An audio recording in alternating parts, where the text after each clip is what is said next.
Hello student, welcome back to my channel. I am Kanchan and you are watching KS classes.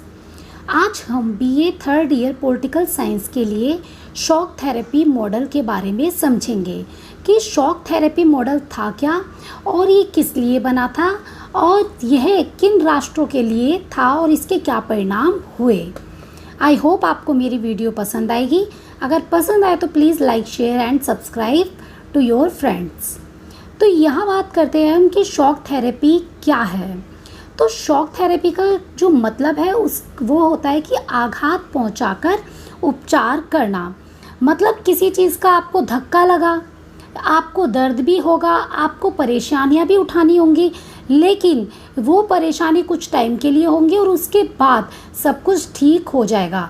यानी आप जिस situation में हो उससे निकालने के लिए आपको और परेशानियां झेलनी पड़ेंगी और उसके बाद सब कुछ ठीक हो जाएगा, उपचार हो जाएगा। इसी को शॉक थेरेपी कहा जाता है।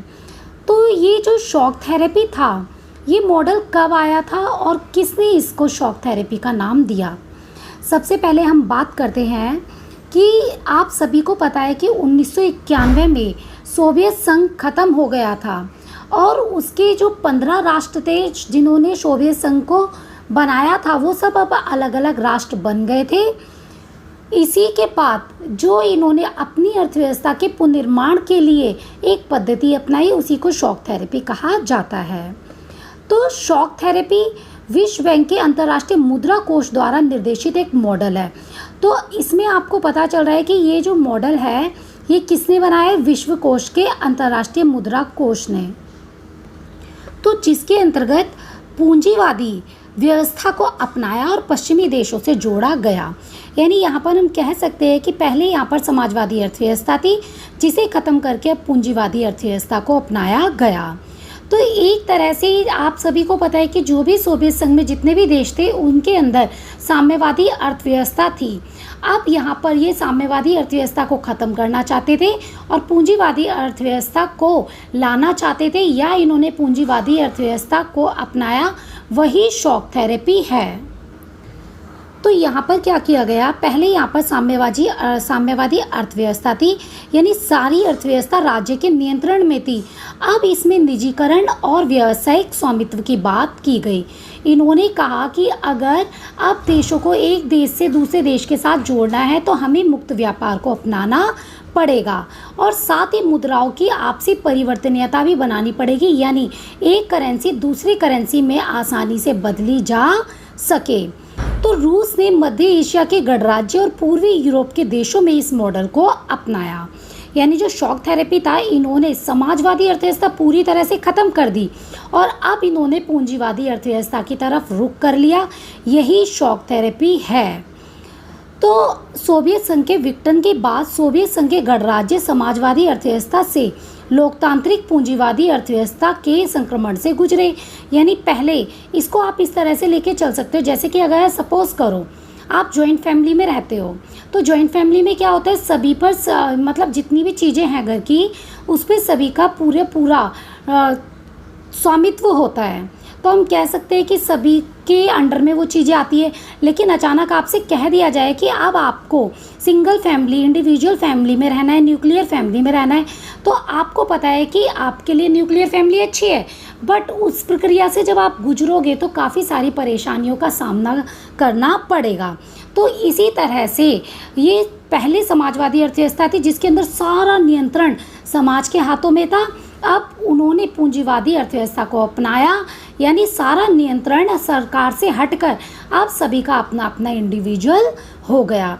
तो इसी को हम जो ये मॉडल अपनाया गया इसी को हम शॉक थेरेपी कहते हैं, क्योंकि इससे लोगों को बहुत दुख भी पहुंचा था, लेकिन कहीं ना कहीं ये नीति उनके लिए बहुत अच्छी थी। तो इससे क्या हुआ, पश्चिमी के देशों से जुड़े, क्योंकि पश्चिमी के देशों में ऑलरेडी लोकतांत्रिक अर्थव्यवस्था थी और वहाँ ऑलरेडी पूंजीवादी अर्थव्यवस्था विद्यमान थी। अब इन्होंने जो शॉक थेरेपी या लोकतांत्रिक पूंजीवाद की अर्थव्यवस्था अपनाई, उसकी कुछ विशेषताएं थी। आप देख सकते हो कि अब उन्होंने क्या क्या चेंजेस किए। तो यहाँ पर क्या है, उत्पादन और वितरण के साधनों पर निजी स्वामित्व की धारणा को अपनाया जाए। यानी इन्होंने इसके अंतर्गत ये कहा कि अब निजी स्वामित्व की धारणा को अपनाओ, अब सरकार के अंडर में ज़्यादा चीज़ें नहीं रहेंगी। बेशक निजी स्वामित्व तथा निजी संपत्ति पर सामाजिक कल्याण की दृष्टि से सरकार इस पे अंकुश लगा सकती है, लेकिन निजी स्वामित्व और निजी संपत्ति की धारणा मुख्य रूप से स्वीकार्य होगी। सरकारी संपदा जितनी भी गवर्नमेंट की प्रॉपर्टी थी उसका अब निजीकरण हो जाएगा और व्यवसाय को निजी हाथों में तुरंत सौंपा जाएगा। तो आप देख सकते हो कितनी हानि उठानी पड़ी होगी। पहले सबकी वो सारी प्रॉपर्टी है वो सबकी थी, लेकिन अब वो सारी डिस्ट्रीब्यूट होकर निजी हाथों में चली गई थी। और कहा गया था कि कृषि के क्षेत्र में भी निजी स्वामित्व की धारणा को लागू किया गया। यहाँ पर सामूहिक फार्म हाउसों की जगह निजी फार्मों में बदला गया। लोगों द्वारा निजी और पूंजीवादी व्यवस्था के आधार पर खेतीबाड़ी करने का रास्ता अपनाया गया। यानी अब पहले सारे लोग मिलकर खेती करते थे, अब उनके खेतों का भी डिस्ट्रीब्यूशन कर दिया गया और उन्हें निजी हाथों में सौंप दिया गया। और व्यावसायिक क्षेत्र में मुक्त व्यापार को अपनाया गया, यानी सभी लोग अपने हिसाब से व्यापार कर सकते हैं किसी भी देश से जहां उनका मन हो। और सोवियत संघ के देशों में आपस से जितने भी व्यापारिक समझौते किए गए थे उनको ख़त्म कर दिया गया और किसी भी देश को किसी अन्य देश के साथ व्यापारिक संबंध बनाने की छूट दे दी गई। यानी जिस देश के साथ मन करे उसके साथ अपने व्यापारिक संबंध बना सकता है। अब बात करते हैं हम शॉक थेरेपी के परिणाम। तो जो शॉक थेरेपी है उसके क्या क्या परिणाम निकले। तो शॉक थेरेपी आप सभी को पता चल चुका है कि क्या चीज़ थी। साम्यवाद से पूंजीवाद की तरफ संक्रमण का यह तरीका बेहतर, इसके कुछ परिणाम हुए वह आप देख सकते हैं। तो अब यहाँ बात करते हैं, सबसे पहला पॉइंट है असमानता में वृद्धि। सबसे पहला पॉइंट है असमानता में वृद्धि। तो निजीकरण के कारण जो गरीब और अमीर की खाई थी उसके अंदर और अधिक असमानता हो गई, क्योंकि इन्होंने व्यापारिक प्रक्रिया तो अपना ली थी लेकिन इन्होंने उसका कोई वैकल्पिक ढांचा नहीं दिया था, जिसकी वजह से सोवियत संघ की अर्थव्यवस्था पूरी तरह से चरमरा गई। लोगों को बेहतर जीवन की अपेक्षा बड़ी बर्बादी का सामना करना पड़ा। यानी उन्हें पता था कि अब सब कुछ ठीक हो जाएगा, लेकिन इसके कारण भी गरीब लोगों को काफ़ी दिक्कतों का सामना करना पड़ा। औद्योगिक ढांचा अस्त व्यस्त। और इसके अंदर क्या हुआ था, पहले सारा जितने भी उद्योग धंधे थे वो गवर्नमेंट के अंडर में थे। अब इन्हें निजी हाथों में बेच तो दिया गया लेकिन इनका प्रबंध करना इतना आसान नहीं था। तो सरकार द्वारा नियंत्रित उद्योगों और औद्योगिक संस्थानों को भी कम कीमत पर बेचा गया।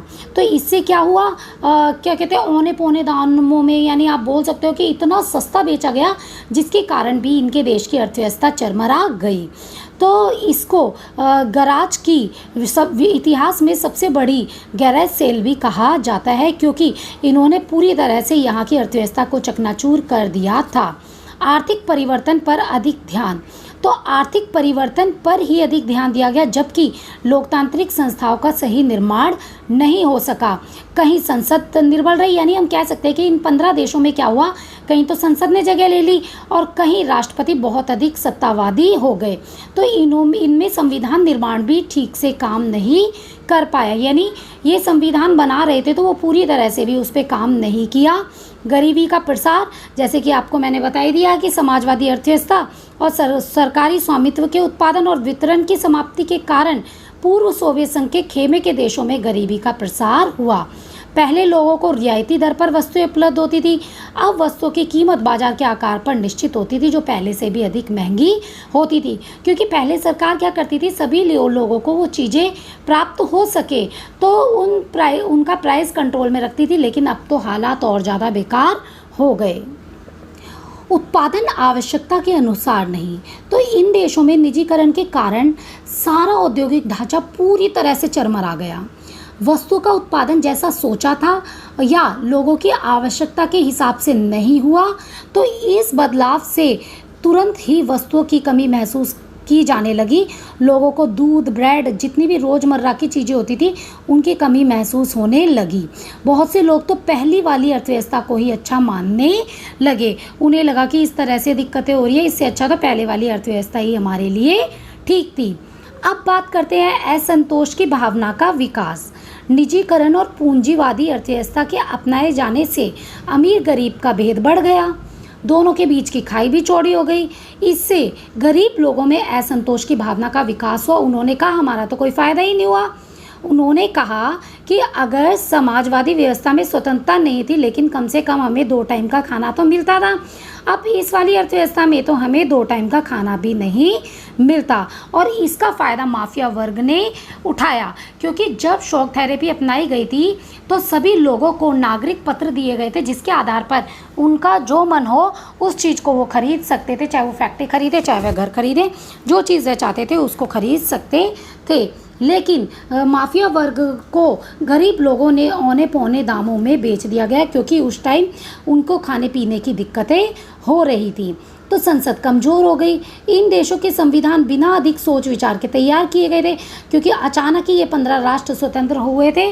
तो अधिकतर देशों में ना तो पूर्ण रूप से अमेरिकी प्रणाली को अपनाया और ना ही संसदीय प्रणाली को अपनाया। अधिकतर देशों में राष्ट्रपति के पद की व्यवस्था की गई और उसे बहुत अधिक शक्तियां दे दी गई। इससे क्या हुआ, वहाँ की संसद कमज़ोर हो गई। राष्ट्रपति पे अंकुश लगाने के कोई प्रावधान नहीं किए गए। कई देशों में जो राष्ट्रपति थे वो ताकतवर बन गए, सत्तावादी बन गए, और उन्होंने लोकतंत्र की अवहेलना करना चालू कर दिया। तो तुर्कमेनिस्तान, उज्बेकिस्तान में 10 वर्षों के लिए राष्ट्रपति की नियुक्ति की गई। बाद में उनके कार्यकाल को अगले 10 वर्षों तक बढ़ाया गया। अब बात करते हैं हम न्यायपालिका की स्वतंत्रता की व्यवस्था नहीं। अधिकतर देशों में न्यायपालिका की स्वतंत्रता की व्यवस्था नहीं की गई, जो लोकतांत्रिक व्यवस्था तथा पश्चिमी देशों की शासन व्यवस्थाओं की एक प्रमुख विशेषता है। परिणाम यह हुआ कि अधिकतर देशों में लोकतांत्रिक ढांचे में भी शासन का संचालन कार्यपालिका की तानाशाही के आधार पर ही होने लगा। तो आप सभी को पता है कि जो स्वतंत्र न्यायपालिका है वो लोगों के अधिकारों और स्वतंत्रता के लिए कार्य करती है और सरकार पे कंट्रोल करती है। तो इसके अभाव में अधिकतर देशों में शक्तिशाली शासकों ने लोगों के अधिकार और स्वतंत्रताओं का यानी उनको प्रयोग ही नहीं करने दिया। लोगों को विचार अभिव्यक्ति की स्वतंत्रता थी ही नहीं। तो इससे सत्तावादी शासन व्यवस्था को बढ़ावा मिला।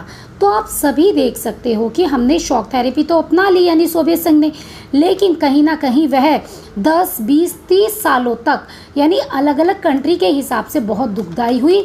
लोगों को बहुत परेशानी का सामना झेलना पड़ा।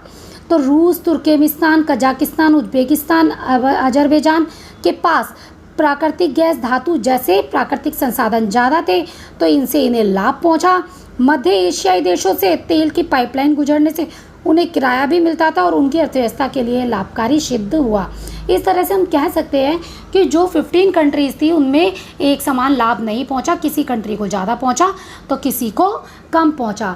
तो शॉक थेरेपी एक तरह से ये अच्छा मॉडल था, लेकिन इसकी ठीक ढंग से व्यवस्था नहीं की गई थी। इसी कारण हम देख सकते हैं कि कहीं कहीं पर 30 सालों तक लोगों को परेशानी का सामना उठाना पड़ा है। और कई राष्ट्रों में आज़ादी के बाद भी एक गृह युद्ध का सामना देखना पड़ा है। उनके बीच में गृह युद्ध हुए, जिसके कारण 3-3, 4-4 पार्ट में वो डिवाइडेड भी हुए हैं। तो यह टॉपिक था आपका शॉक थेरेपी के बारे में, यानी सोवियत संघ जब ख़त्म हो गया था तो उन्होंने उसके बाद क्या अर्थव्यवस्था अपनाई, उसी को शॉक थेरेपी मॉडल कहा जाता है। आई होप आप लोगों को मेरी ये वीडियो पसंद आई होगी।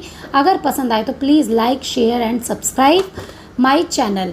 जितना हो सके उतना अपने फ्रेंड्स के साथ ज़्यादा से ज़्यादा शेयर कीजिए, जिससे उन्हें भी ये फ़ायदा मिल सके।